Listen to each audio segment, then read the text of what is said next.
Hello जी प्यारे बच्चों, आज हम बात करते हैं इलेक्ट्रिक फील्ड की और आगे electric field due to a charge ring. पिछले वीडियो में अपन ने इलेक्ट्रिक फील्ड इंटेंसिटी इस चीज़ को समझा था। थोड़ा सा उसको समराइज मैं एक बार कर देता हूँ कि किसी भी चार्ज के चारों तरफ का एक पोर्शन जिसमें कोई भी दूसरा चार्ज फोर्स एक्सपीरियंस करता है उसको अपन इलेक्ट्रिक फील्ड कहेंगे। और किसी भी पॉइंट पर इलेक्ट्रिक फील्ड इंटेंसिटी का मतलब हुआ कि यूनिट पॉजिटिव चार्ज रखा जाए तो उस पर जितना फोर्स लगता है वो उस पॉइंट पर इलेक्ट्रिक फील्ड इंटेंसिटी कहलाती है। हमने एक पॉइंट चार्ज की वजह से इलेक्ट्रिक फील्ड इंटेंसिटी निकाली, KQ/R² मिली थी। फिर अपन ने एक न्यूट्रल पॉइंट की भी बात की थी कि सेम नेचर के अगर चार्जेज होंगे तो न्यूट्रल पॉइंट बीच में कहीं आएगा, अपोजिट नेचर के अगर चार्जेज होंगे तो न्यूट्रल पॉइंट लेफ्ट में आएगा, राइट में आएगा। R1 R2 ऐसे एक्सप्रेशंस अपन ने तैयार किए थे और एक दो क्वेश्चंस भी ट्राई किए थे। अब अगर आगे की हम बात करते हैं कि ये हमारे पास में एक रिंग है जिसकी सरकमफ्रेंस पर चार्ज डिस्ट्रीब्यूट और टोटल चार्ज मान लो इस पर कैपिटल Q है। तो हमको इस चार्ज डिस्ट्रीब्यूशन की वजह से इसके एक्सिस पर एक P पॉइंट है ना, उस P पॉइंट पर इलेक्ट्रिक फील्ड कैलकुलेट करना है साहब। और ये जो पॉइंट है इसका सेंटर से डिस्टेंस हमने x मान लिया, रेडियस इसका कैपिटल R मान लिया। तो अब उसको इलेक्ट्रिक फील्ड कैलकुलेट करने का तरीका क्या है? यहाँ पर हमने एक चार्ज का एलिमेंट लिया, मान लो इसमें चार्ज dq है, ठीक है। अब इसकी वजह से यहाँ पर इलेक्ट्रिक फील्ड निकालेंगे तो इस dq को अगर हम एक पॉइंट चार्ज मान लें तो बेटा इसकी वजह से P पॉइंट पर इलेक्ट्रिक फील्ड किधर आएगा? ये रिपल्शन इस डायरेक्शन में आएगा। ठीक इसी तरह से हमने डायमेट्रिकली अपोजिट यहाँ पर भी dq चार्ज कंसीडर कर लिया, तब उसकी वजह से जो इलेक्ट्रिक फील्ड आएगा वो इधर की तरफ आएगा, वो भी dE आएगा। सिमेट्री के बेसिस पर हम ये कह सकते हैं कि ये एंगल अगर थीटा है तो ये एंगल भी थीटा है, तो फिर तो ये दोनों एंगल भी थीटा है। अब हमने इस dE के कंपोनेंट लिए तो DE cos थीटा और DE sin थीटा, इस DE के कंपोनेंट लिए तो DE cos थीटा और DE sin थीटा। क्यों कर रहे हैं हम ये सब काम? हम एक्चुअल में इस पूरे चार्ज की वजह से P पॉइंट पर नेट इलेक्ट्रिक फील्ड कैलकुलेट करना चाहते हैं, तो एलिमेंट्स की वजह से इलेक्ट्रिक फील्ड निकाल करके उनका नेट निकालना चाहते हैं। आमने सामने के ये दो एलिमेंट्स जब हमने लिए तो एलिमेंट्स की वजह से ये जो इलेक्ट्रिक फील्ड आए उनको जब हमने रिजॉल्व करके देखा तो ये DE sin थीटा और DE sin theta equal opposite होने की वजह से हो गए कैंसिल। इसका मतलब बेटा इन दोनों एलिमेंट्स की वजह से P पॉइंट पर जो नेट इलेक्ट्रिक फील्ड आया वो DE cos theta plus DE cos theta है, मतलब सेम डायरेक्शन में आ गए। तो यहाँ से हमको एक शिक्षा मिली कि जैसे हमने आमने सामने एलिमेंट्स लिए हैं, ऐसे सर्कमफ्रेंस पर आमने सामने ये भी एलिमेंट्स लिए जा सकते हैं। एक एलिमेंट यहाँ लिया जाएगा, एक एलिमेंट डायमेट्रिकली अपोजिट यहाँ लिया जाएगा। तो आमने सामने के इन एलिमेंट्स की वजह से P पॉइंट पर इलेक्ट्रिक फील्ड लेकर के उसके अगर हम कंपोनेंट्स लें तो एक्सिस के परपेंडिकुलर जो कंपोनेंट्स आएंगे वो आपस में कैंसिल होते जाएंगे और एक्सिस के अलोंग वाले कंपोनेंट्स ऐड होते जाएंगे, ऐड होते जाएंगे, ऐड होते जाएंगे। तो नेट इलेक्ट्रिक फील्ड हमको इस डायरेक्शन में मिल जाएगा पहली बार। तो नेट इलेक्ट्रिक फील्ड हमारा इस डायरेक्शन में आ जाएगा। अब वो जो नेट इलेक्ट्रिक फील्ड आएगा वो आएगा कितना? तो हम लिखेंगे साहब net electric field E is equals to, हमको कंपोनेंट्स क्या मिल रहे हैं एक्सिस के अलोंग, DE cos थीटा, फिर plus DE cos theta, DE cos theta, DE cos theta, DE cos theta, सबको ऐड करते चले जाएंगे तो हम कहते हैं net electric field is integration DE cos theta. और DE क्या चीज है? DE equals to DQ charge की वजह से इलेक्ट्रिक फील्ड, तो हम लिखेंगे K DQ अपॉन में R²। सही है। तो E इक्वल्स टू इंटीग्रेशन, अब D की जगह हमने लिख दिया K DQ अपॉन R², साथ में ये cos थीटा। तो E इक्वल्स टू कॉन्स्टेंट्स को बाहर करो, K और नीचे R²। बेटा अगर आप बहुत ध्यान से देखो ना इसमें तो ये जो cos थीटा है ना ये भी कांस्टेंट है। आप चेक करके देखो, किसी भी एलिमेंट की बात करो, यहाँ जो एंगल बनेगा वो थीटा ही बनेगा। जैसे इन दोनों का हमने चेक कर लिया, कोई दूसरा एलिमेंट भी अगर लोगे तो आप सोच करके देखो, सारे एलिमेंट्स को अगर P पॉइंट से आप ज्वाइन करोगे ना तो एक कोन शेप बन रही होगी, कोन शेप, शंकु की आकृति। फिर आप चेक करके देखना कि सबके लिए एंगल सेम आएगा, तो एंगल सेम ही आएगा। तो cos थीटा को भी हम कांस्टेंट कहेंगे, तो cos थीटा बाहर आ गया, इंटीग्रेशन DQ क्या मिला बेटा? K upon R² cos theta, DQ का इंटीग्रेशन आ गया Q, तो हमने लिख दिया KQ upon R² cos theta. ठीक है, हम इसको और फर्दर सॉल्व कर सकते हैं, इधर लिखता हूं मैं। तो E इक्वल्स टू क्या मिला, के क्यू अपॉन आर स्क्वायर।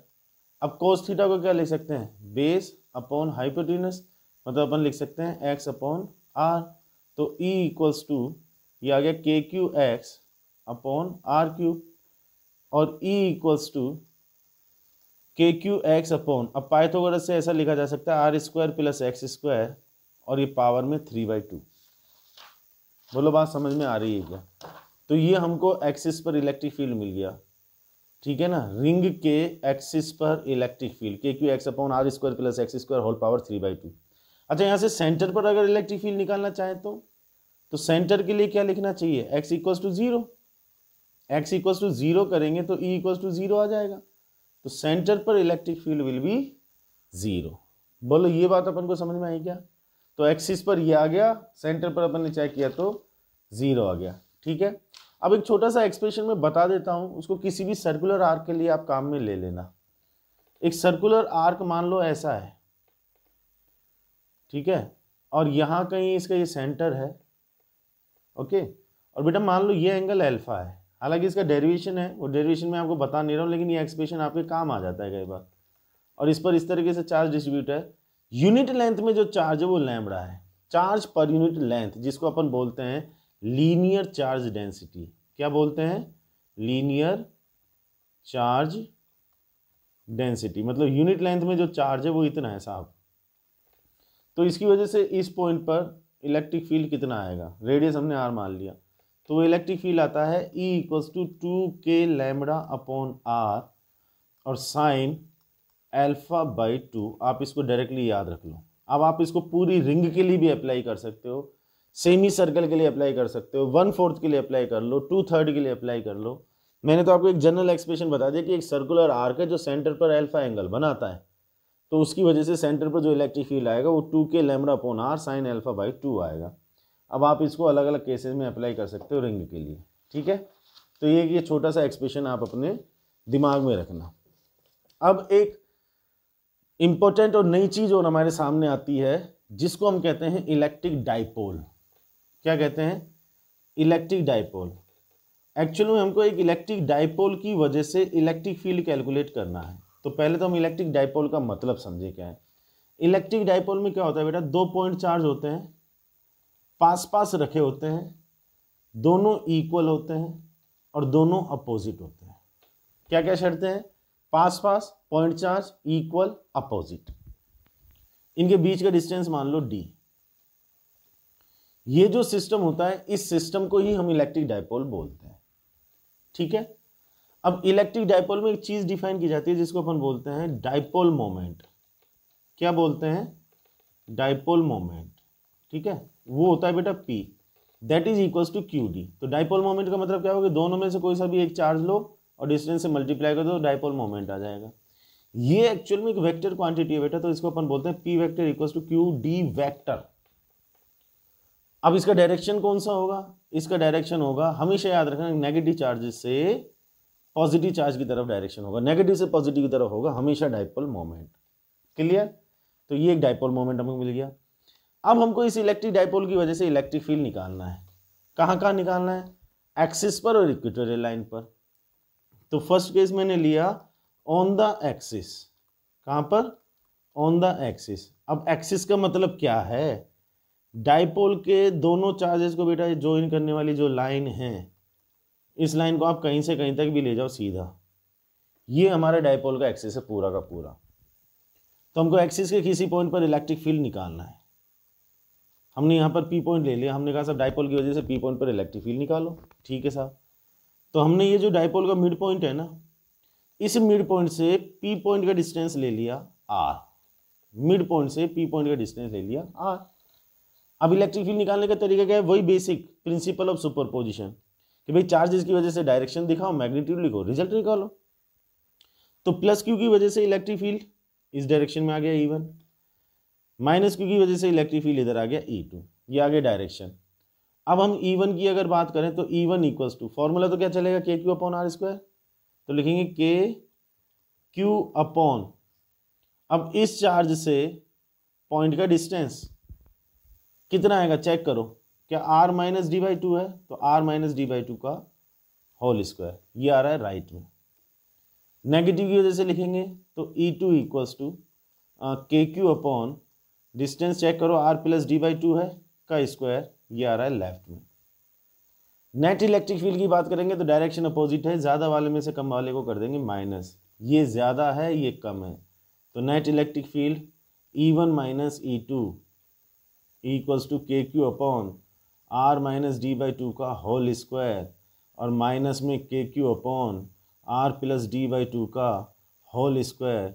इसको सॉल्व करेंगे, KQ को लिया कॉमन, ब्रैकेट में ये एलसीएम आ गया r square minus d square by 4 whole square, ऊपर अगर हम बात करेंगे तो आ जाएगा r प्लस d/2 का होल स्क्वायर और माइनस में r माइनस d/2 का होल स्क्वायर, और सॉल्व किया तो KQ ब्रैकेट में r square d square by 4 r d minus r square minus d square by 4 r d, और अपॉन में r square minus d square by 4 whole square, bracket बंद, ये r square गया, ये D square by 4 गया, तो E equals to क्या आया बेटा, E इक्वल्स टू आ गया KQ और ब्रैकेट में 2RD, सही लिख रहा हूँ, अपॉन में r square minus d square by 4 का होल स्क्वायर, ये ब्रैकेट बंद। बोलो बात क्लियर है ना। तो E इक्वल्स टू ये QD क्या हो गया P, तो क्या लिखेंगे 2KPR upon r square minus d square by 4 का होल स्क्वायर, ये एक्सियल पोजीशन पर मतलब एक्सिस के पॉइंट पर इलेक्ट्रिक फील्ड आ गया 2KPR upon r square minus d square by 4। अच्छा डायरेक्शन कौन सा आया, E1 ग्रेटर देन E2 है, तो नेट इलेक्ट्रिक फील्ड इस डायरेक्शन में आ गया भाई, ये डायरेक्शन हो गई। ठीक, अब इसमें कभी कभी एक सिचुएशन ले ली जाती है कि साहब ये जो D है ना, ये अगर R के कंपैरिजन में बहुत कम हो, जनरली ऐसा होता भी है, तो D अगर R के कंपैरिजन में बहुत कम है तो क्या हम इस डी स्क्वायर बाई 4 को नेग्लेक्ट कर दें, नेग्लेक्ट करेंगे तो क्या E equals to 2KPR upon R square की पावर 2, तो R की पावर 4 बन जाएगा ना बेटा, तो E equals to 2KP upon RQ, ये एक्सप्रेशन ध्यान रखना, एक्चुअल एक्सप्रेशन ये है, बट अगर ये कंडीशन है तो अपन ये काम में ले सकते हैं 2KP अपॉन RQ। तो ये हमको एक्सिस पर इलेक्ट्रिक फील्ड मिल गया, बोलो बात क्लियर। अब इसके बाद में हम देखते हैं इक्वेटोरियल लाइन पर, equatorial line second case, on equatorial line. Equatorial line का मतलब क्या है पहले वो समझ लो, ये हमारा डाइपोल, ठीक, ये नेगेटिव ये पॉजिटिव, चार्जेस को ज्वाइन करने वाली जो लाइन है, इस लाइन के मिड पॉइंट से ये जो परपेंडिकुलर लाइन पास होगी, ठीक है, ये जो परपेंडिकुलर लाइन पास होगी, ये इसको हम बोलते हैं इक्वेटोरियल लाइन, जो एक्सिस के परपेंडिकुलर हो और मिड पॉइंट से पास हो रही हो, वो इक्वेटोरियल लाइन। अब हमने P पॉइंट यहाँ कंसीडर किया, ये डिस्टेंस R, तो अब इस पॉइंट पर इलेक्ट्रिक फील्ड निकालना है, ये D, बिल्कुल सिंपल है बेटा, आराम से चेक करना। हमने क्या किया, दोनों चार्जेस से भाई साहब P पॉइंट को पहले तो ज्वाइन कर लिया, ये कर लिया साहब, ठीक है। अब इसके बाद में क्या करेंगे साहब, डायरेक्शन दिखाओ, तो प्लस Q की वजह से ये दूर जाता हुआ electric field E1, minus Q की वजह से इलेक्ट्रिक फील्ड इधर की तरफ आ गया E2। ये अगर थीटा लें तो ये भी थीटा आएगा, सिमेट्री से पता लग रहा है। क्या किया हमने यहाँ से एक हॉरिजॉन्टल लाइन ड्रॉ की, अभी रीजन समझ में आएगा क्यों, क्योंकि हमको E1 और E2 का रिजल्ट निकालना होगा। तो चीज़ को आसान करने के लिए हमने क्या किया कि एक्सिस के पैरेलल एक लाइन ड्रॉ की, तो अब ये एंगल बेटा अगर थीटा है तो बोलो ये एंगल थीटा बनेगा ना, और ऐसे ही ये एंगल थीटा है तो बोलो ये एंगल थीटा बनेगा ना। तो अब E1 के कंपोनेंट ले तो E1 का इधर कंपोनेंट क्या आएगा, इधर कंपोनेंट आएगा E1 cos थीटा, इधर कंपोनेंट क्या आएगा, इधर आएगा E1 sin थीटा, यस और नो। E2 की बात करें तो E2 का इधर कंपोनेंट क्या आएगा, E2 cos थीटा, और इधर का कंपोनेंट क्या आएगा, E2 sin थीटा, ठीक है साहब। ये तो हमने कंपोनेंट से लिए। अब E1 और E2 का मैग्नीट्यूड हो देख लो, मुझे ऐसा लगता है कि E1 और E2 इक्वल आ रहे हैं दोनों। लिखने से पहले कैसे पता लगा भाई, ये भी Q है ये भी Q है, और इस पॉइंट का डिस्टेंस दोनों से सेम ही आएगा, ये डिस्टेंस और ये डिस्टेंस सेम ही तो आएगा। अच्छा कितना आएगा ये डिस्टेंस, पाइथागोरस से देखना, क्या r square plus d square by 4 under the root. अरे भाई ये ट्राइंगल देख लेना, तो ये कितना हो गया आधा, ये कितना हो गया बेटा आर, तो ये कितना आ गया, यही तो आया जो हमने लिखा। तो E1 equals to E2 equals to क्या लिख दें, के क्यू अपॉन डिस्टेंस का स्क्वायर, तो r square plus d square by 4 root का स्क्वायर, तो रूट खत्म, तो E1 और E2 इक्वल आ गए। अब इनके कंपोनेंट ये रहे E1 cos theta E2 cos theta same direction में, ये जो E1 साइन थीटा और E2 साइन थीटा है ये अपोजिट डायरेक्शन में, तो मर गए क्योंकि भैया इक्वल है दोनों और अपोजिट तो है ही। तो नेट इलेक्ट्रिक फील्ड इधर आएगा, कितना लिखेंगे net electric field, E1 cos theta plus E2 cos theta. पहले यहां तक कंफर्म कर लेना बेटा चीजों को अच्छी तरह से। तो E equals to k q upon are square plus d square by 4, ठीक है, कोस थीटा, और प्लस में भी यही चीज आएगी तो 2 कर लो यार। तो E इक्वल्स टू, ठीक है, 2KQ upon are square plus d square by 4। अब कोस थीटा क्या लिखें, ये रहा अपना थीटा, तो कोस थीटा क्या आ जाएगा भाई, d/2 upon are square plus d square by 4 under the root, ठीक है, 2 से 2 गया मर, क्यू डी को अपन बोल देंगे P, तो यह आ जाएगा KP upon are square plus d square by 4 power 1 plus 1/2 मतलब 3/2। ये हमारे पास में इक्वेटोरियल लाइन पर आ गया। वही कंडीशन कि डी की वैल्यू अगर यहाँ पर भी आर के कंपैरिजन में बहुत कम आए भाई, यहाँ से भी डी स्क्वायर बाई 4 को गायब कर दो, तो E इक्वल्स टू क्या बन जाएगा, KP अपॉन आर स्क्वायर की पावर 3/2, तो ये आर क्यूब आ जाएगा। ये इक्वेटोरियल लाइन पर आ गया भाई। इज दैट ओके भाई। एक्सिस पर क्या मिला, तो 2KP upon r cube, equatorial line पर कितना मिल रहा है, KP अपॉन आर क्यूब। बोलो यहाँ तक कहानी क्लियर है। सिंपल अपन ने क्या किया, प्लस क्यू माइनस क्यू से पॉइंट को ज्वाइन किया, E1 और E2 डायरेक्शन दिखाए, कंपोनेंट लिए, पता लगा E1 और E2 इक्वल आ रहे हैं, तो E1 साइन थीटा और E2 sine theta equal opposite होने की वजह से मर गए। E1 cos theta E2 cos theta एक ही डायरेक्शन में, दोनों को ऐड कर दिया, नेट इलेक्ट्रिक फील्ड आ गया, सोल्व कर लिया। यही तो किया, तो हमको एक्सिस पर भी मिल गया और इक्वेटोरियल लाइन पर भी मिल गया। अब किसी ने कहा कि सर पॉइंट जरूरी थोड़ी कि एक्सिस पर या इक्वेटोरियल लाइन पर ही लिया जाए, बीच में कहीं भी तो लिया जा सकता है। जनरल पॉइंट, तीसरा case, on a general point, एक जनरल पॉइंट पर अगर बात करें तो इलेक्ट्रिक फील्ड क्या आएगा, मतलब डाइपोल का एक जनरल पॉइंट ले लेते हैं अपन। जनरल पॉइंट का मतलब क्या हो गया, जनरल पॉइंट का मतलब हो गया कि एक्सिस और इक्वेटोरियल के बीच में कहीं, जैसे ये पॉइंट ले लिया अपन ने, तो ये जनरल पॉइंट आ गया। ठीक है साहब, ये मिड पॉइंट है, इससे हमने इसको ऐसे ज्वाइन कर दिया भाई। खास बात क्या है कि हमने पी के कार्टेशियन कोऑर्डिनेट की जगह पोलर कोऑर्डिनेट लिए हैं, आर और थीटा। एक्चुअल में इस चीज़ का मतलब क्या होता है बेटा, वो समझ लो। पहला जो कोऑर्डिनेट होता है वो डिस्टेंस को दिखाता है, दूसरा कोऑर्डिनेट एंगल को दिखाता है। डिस्टेंस कहाँ से, जिस पॉइंट के अबाउट आप ले रहे हो, इसके अबाउट ले रहे हैं हम, तो यहाँ से डिस्टेंस आर हो गया। थीटा क्या हो गया, ये जो एक्सिस है, एक्सिस और पॉइंट को ज्वाइन करने वाली ये जो लाइन है, ओपी लाइन, इसका जो एंगल है ये थीटा।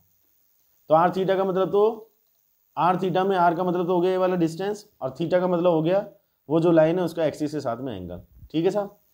अब यहाँ पर इलेक्ट्रिक फील्ड को कैलकुलेट करने का तरीका क्या है, बहुत सिंपल। हमने कहा साहब डाइपोल मोमेंट नेगेटिव से पॉजिटिव की तरफ है, तो पहले तो आप इसके कंपोनेंट ले लो।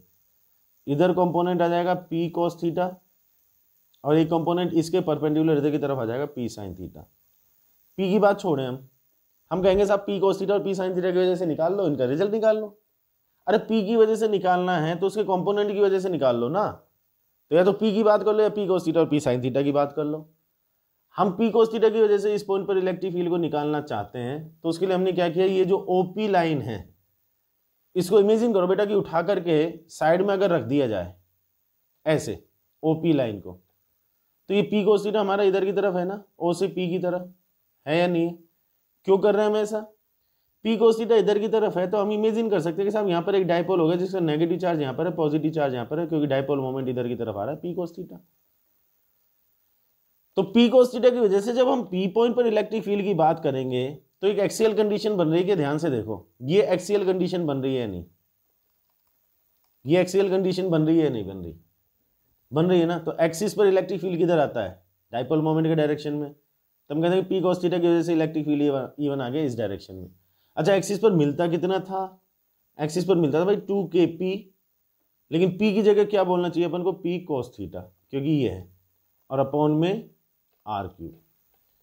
तो हमने क्या किया, p cos थीटा की वजह से p पर इलेक्ट्रिक फील्ड लिख दिया, एक्सियल वाला एक्सप्रेशन, डायरेक्शन भी आ गया, मैग्नीट्यूड भी आ गया। अब इसको उठा करके वापस अगर इसी मेन फिगर में चिपका दें तो p cos थीटा के डायरेक्शन में हमको इलेक्ट्रिक फील्ड E1 इधर मिल गया, वापस चिपका दिया, और E1 का मैग्नीट्यूड ये आ गया। बोलो बेटा ये बात क्लियर हुई क्या, ठीक है। इसी तरह से हम p sin थीटा की वजह से निकालना चाहते हैं, ठीक है, p sin थीटा की वजह से निकालना चाहते हैं तो ये एल शेप दिखाई दे रही है, एक एल शेप बन रही है, देखो ये वाली लाइन और ये वाली लाइन बन रही है, ये एक एल शेप बन रही है। इसको उठा करके अगर हम अलग से रख दें तो ये कुछ ऐसे रखने में आ गया क्या, तो ये हमारा p sin थीटा हो गया और ये हमारा p पॉइंट हो गया, ठीक है, और ये हमारा O पॉइंट हो गया। तो हम यहाँ पर डाइपोल कैसे मान सकते हैं, जैसा p sin थीटा इधर की तरफ आ रहा है, मतलब एक नेगेटिव चार्ज यहाँ मान लो, पॉजिटिव चार्ज यहाँ मान लो, तो ये हो गया उसका एक्सिस, और हमको जिस पॉइंट पर इलेक्ट्रिक फील्ड चाहिए वो कहाँ हो गया, इक्वेटोरियल लाइन पर। तो p cos थीटा की वजह से p पर इलेक्ट्रिक फील्ड के लिए एक्सिस वाला एक्सप्रेशन बना था, ठीक है, और p sin थीटा की वजह से अगर अपन बात करेंगे तो इक्वेटोरियल लाइन वाला एक्सप्रेशन बनना चाहिए। अब इक्वेटोरियल लाइन पर इलेक्ट्रिक फील्ड का डायरेक्शन कौन सा आता है, अभी थोड़ी देर पहले बात की साहब डाइपोल मोमेंट इधर की तरफ है, तो इलेक्ट्रिक फील्ड हमको इधर की तरफ मिल रहा है, इसको हमने नाम दे दिया E2, इधर ही तो मिला था, अरे हमने E1 cos थीटा और E2 cos थीटा को ऐड किया था भाई, दोनों एक ही डायरेक्शन में थे। और E2 लिखेंगे कितना, अब इक्वेटोरियल लाइन पर हम लिखते कितना है, KP/R3, P की जगह क्या बोलना चाहिए, p sin थीटा, और अपॉन में R3। बोलो बात क्लियर। अब इसको उठा करके वापस यहाँ चिपका दो मेन फिगर में, तो p sin थीटा इधर की तरफ है, तो हमारा E2 जो आएगा वो इसके अपोजिट आ जाएगा इधर की तरफ, वापस चिपकाएंगे तो यहाँ, और E2 का मैग्नीट्यूड ही आ गया। बोलो बात क्लियर है क्या। अब हमको E1 और E2 का रिजल्ट निकालना है, तो E1 और E2 के बीच में 90 डिग्री का एंगल है भाई, तो नेट इलेक्ट्रिक फील्ड कितना लिखेंगे, 90 डिग्री पर E1 square plus E2 square under the root. Solve करते हैं तो 2kp cos theta upon R3 का square plus KP sin theta upon R3 का स्क्वायर, सही चल रहा है, और ये सब रूट में। बोलो ठीक है, थोड़ी सी इधर की कहानी में ये हटा देता हूं, अभी यहां तक क्लियर हुआ। तो इसको सोल्व करना है बेटा, E इक्वल्स टू, अब KP/R3 का होल स्क्वायर कॉमन आएगा, बट उसको रूट से बाहर निकालेंगे तो स्क्वायर खत्म हो जाएगा, तो KP/R3 रूट में 2 cos थीटा का square that is 4 cos square theta, sine theta का square that is sine square theta. So E equals to KP/R3 root में, मैंने इसको बोला 3 cos square theta plus cos square theta and plus sine square theta. Is that clear, that is 1। So E equals to KP/R3 root में 1 plus 3 cos square theta. ये general point पर electric field का expression आ गया, KP/R3 root 1 plus 3 cos square theta. Hopefully यहाँ तक बात समझ में आ रही होगी अच्छे तरीके से। जनरल पॉइंट पर आप कंफर्म कर सकते हैं इस रिजल्ट को, कैसे कंफर्म कर सकते हैं कि साहब जनरल पॉइंट से तो आप किसी भी पॉइंट का बना सकते हैं। हमने कहा साहब जनरल पॉइंट का एक्सप्रेशन से एक्सिस का बनाओ, कि पी पॉइंट अगर हमारा यहाँ एक्सिस पर होता, तो अगर एक्सिस पर होता तो थीटा को क्या कर देते, 0 कर देते ना। यहाँ पर थीटा को 0 करके देख लो, cos 0 के लिए 1 हो जाएगी, 3 + 1 4 हो जाएगा, 4 का रूट निकालेंगे 2 आ जाएगा, तो 2 KP/R3 बन जाएगा। यही था भी एक्सिस पर बन रहा है यहाँ से। फिर आप कहोगे कि सब पी को अगर हम इक्वेटोरियल लाइन पर लेते तो जनरल एक्सप्रेशन में क्या करते, थीटा को 90 कर देते, 90 करते cos 90 की वैल्यू 0 हो जाती, ये वाली टर्म खत्म हो जाती, 1 का रूट निकालते 1 आ जाता, KP/R3 मिल जाता हमको। यस और नो। अब यहाँ पर जो इलेक्ट्रिक फील्ड का नेट इलेक्ट्रिक फील्ड का डायरेक्शन आया, उसको थोड़ा सा और देख लो ध्यान से कि भाई उसका डायरेक्शन अपन कैसे पता लगाएंगे। जो नेट इलेक्ट्रिक फील्ड अपने पास आया ना, उसका डायरेक्शन देखो, ये कहानी है हमारे पास में E1 और E2 की। इस कहानी को अगर हम यहाँ अलग से एक बार बनाएं, सब E1 इधर की तरफ है और E2 इधर की तरफ है, ठीक है भाई, इनके बीच में 90 डिग्री का एंगल है। अब इनका बेटा जो रिजल्टेंट इलेक्ट्रिक फील्ड आ रहा है वेक्टर से अगर देखें, पैरेललोग्राम लो लगाएं तो वो इधर आएगा ना डायगोनली, पैरेललोग्राम से अगर बात करें तो ये जो अपना E आया है ये इधर कहीं आ रहा है, मान लो जो इलेक्ट्रिक फील्ड आया E1 से फाई एंगल पर आया, तो अपन बहुत ध्यान से देखें तो फाई और थीटा के बीच में एक रिलेशन बन जाएगा जिस पर क्वेश्चन बनते हैं कभी कभी। फाई और थीटा में रिलेशन कैसे बनेगा, यहाँ से अगर हम चेक करें तो tan फाई कितना आएगा, tan phi perpendicular upon base. अच्छा ये कितना है यार, ये जितना है, तो ये कितना आ गया E2, तो tan फाई कितना आ गया, tan फाई आ गया E2 अपॉन E1। सही चल रहा हूँ। E2 कितना था बेटा अपना, E2 याद करो, E2 क्या KP sine theta upon r cube था, और E1 की अगर बात करेंगे तो क्या वो 2KP cos theta upon r cube था, आर क्यूब मर गया, KP से KP मर गया। सही चल रहा हूँ। तो क्या हमारा tan phi equals to 1/2 tan theta आया, ये आगे रिलेशन। कभी कभी क्या करते हैं वो क्वेश्चन बनाने वाले थीटा दे करके आपसे फाई पूछ लेंगे, निकाल लेंगे, ये रिलेशन आ गया tan phi equals to half tan theta. बोलो यहाँ तक की बात समझ में आई क्या, उम्मीद है समझ में आई होगी। एक्सिस पर जो इलेक्ट्रिक फील्ड आएगा वो डायपोल मोमेंट के डायरेक्शन में आएगा, इक्वेटोरियल लाइन पर जो आएगा वो अपोजिट डायरेक्शन में आएगा।